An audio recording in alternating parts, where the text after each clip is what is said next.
Phone tapping కేసులో నిందితుల custody కోరుతూ నాంపల్లి కోర్టులో పోలీసులు పిటిషన్ దాఖలు చేశారు. భుజంగరావు తిరుపతలను వారం రోజుల కస్టడీ కోరుతూ పిటిషన్ ఫైల్ చేసింది దర్యాప్తు బృందం.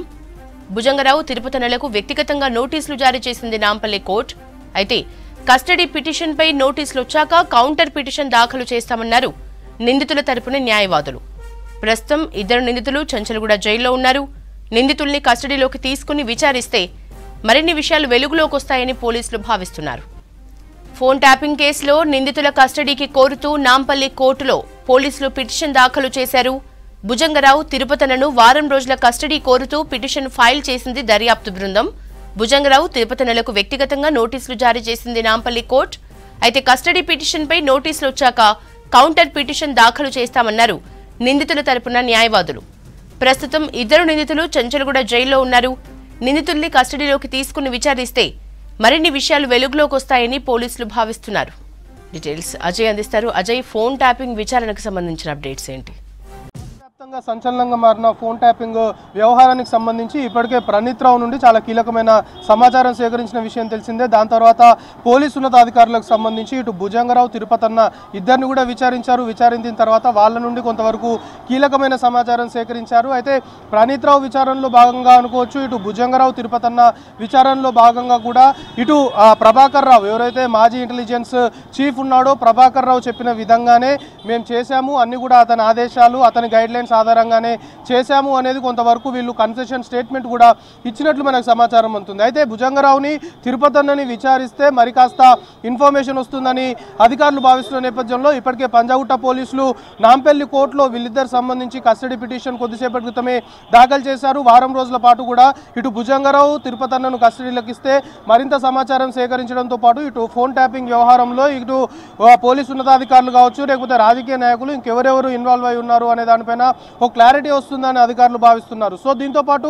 వీళ్ళిద్దరి కస్టడీతో పాటు ఇటు ప్రణీత్ రావు సంబంధించిన రిమాండ్ కూడా 28తో ముగుస్తుంది. సో ప్రణీత్ రావుని మళ్ళీ ఒకసారి, ఎందుకంటే ఆల్రెడీ 7 రోజుల పాటు కస్టడీకి ప్రణీత్ రావుని తీసుకొని విచారించారు, కానీ మళ్ళీ ఒకసారి ప్రణీత్ రావుని కస్టడీలోకి తీసుకొని విచారించాలి. వీళ్ళ ముగ్గురిని ఒకే చోట ఉంచి విచారిస్తే మరింత క్రెడిబుల్ ఇన్ఫర్మేషన్ ఈ కేసు సంబంధించి వస్తుందని అధికారులు భావిస్తున్న నేపథ్యంలో ప్రణీత్ రావు సంబంధించి కూడా కస్టడీ కోరే అవకాశాలు అయితే కనబడుతున్నాయి. అయితే ముఖ్యంగా ఈ కేసు సంబంధించి చాలా వరకు కొత్త కోణాలు అయితే వెలుగులోకి వస్తున్నాయి. ఫోన్ ట్యాపింగ్ వ్యవహారంలో వీళ్ళంతా కూడా మాజీ ఇంటెలిజెన్స్ చీఫ్ ప్రభాకర్ రావు ఆదేశాల మేరకు అతని కనుసన్నల్లోనే ఇదంతా కూడా నడిచింది అని చెప్పడంతో పాటు ఇప్పటికే బీఆర్ఎస్ పార్టీకి సంబంధించి ఒక ఇద్దరు నేతలు ఇందులో చాలా కీలకంగా వ్యవహరించారు, వాళ్ళు కూడా ఆదేశాలు జారీ చేశారు అనే ఆరోపణలు అభియోగాలు ఈ కేసు చుట్టూ చక్కర్లు కొడుతున్న నేపథ్యంలో ఇటు భుజంగరావు తిరుపతన్న దాంతోపాటు ప్రణీత్ రావు ముగ్గురిని ఒకే చోటు నుంచి విచారించాలని పోలీసులు భావిస్తున్నారు. దానికి అనుగుణంగానే కస్టడీ పిటిషన్ అయితే దాఖలు చేశారు. ఒకవేళ వారం రోజుల కస్టడీ భుజంగరావు తిరుపతన్నని వారం రోజుల పాటు కస్టడీకి ఇవ్వాలి అంటూ పిటిషన్ అయితే దాఖలు చేశారు. కానీ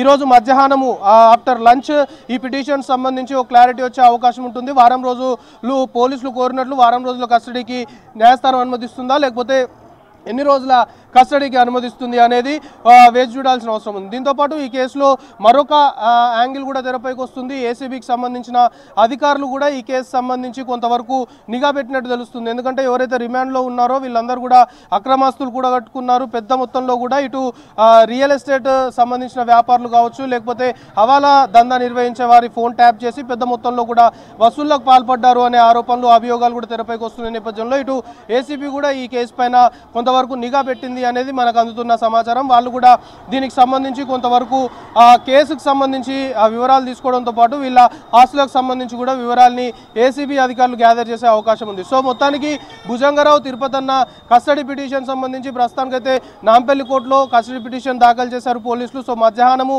కస్టడీకి సంబంధించి ఒక క్లారిటీ వస్తుంది. వారం రోజులు అయితే కోరారు, కానీ ఎన్ని రోజులు కస్టడీ ఇస్తారు అనేది వేచి చూడాల్సిన అవసరం ఉంది. ఇటు కస్టడీ పిటిషన్ సంబంధించి వాదనలు పూర్తయిపోయిన తర్వాత దాని మీద క్లారిటీ వచ్చిన తర్వాత నిందితులకు సంబంధించిన న్యాయవాదులు కౌంటర్ దాఖలు చేసే అవకాశం అయితే కనబడుతుంది.